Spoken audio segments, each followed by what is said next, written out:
lolú mi, Ẹjire ará isokun, ọmọ arówó yọ bí aṣọ, ọ̀kọ́ mo ní ìwọ̀bí, Ẹjire yà'le gbọ̀ngbọ̀n,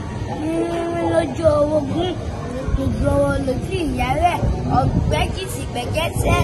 ọmọ kọ́lé aláṣọ, Ẹjire wọ'le alakisà, ó sọ alakisà ló nígbà aṣọ, kíni kí n bọ́ rèlè, kíni kí n padà lẹ́yìn rẹ̀, ojú npoki, tírù Tiẹmì, Fàmi òfin mojú sere, ní ojúju ni ó jẹbẹ lọ, Gbágùn Gbágùn lórí Gbágùn, Tiẹmì Tiẹmì lórí ìdí ìyeyè, òdó ìyeyè bí ọba, alábàárìbí, Adigun òòrùn, ẹgbówó tààrà ẹlẹ́wó bá ọlọ́wọ́ ẹlẹ́wó ẹlẹ́wó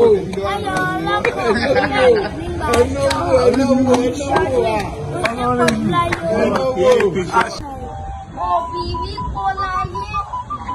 ìrìn lè padà dọ̀tẹ́ ẹni láàbì sọ̀rọ̀ fún.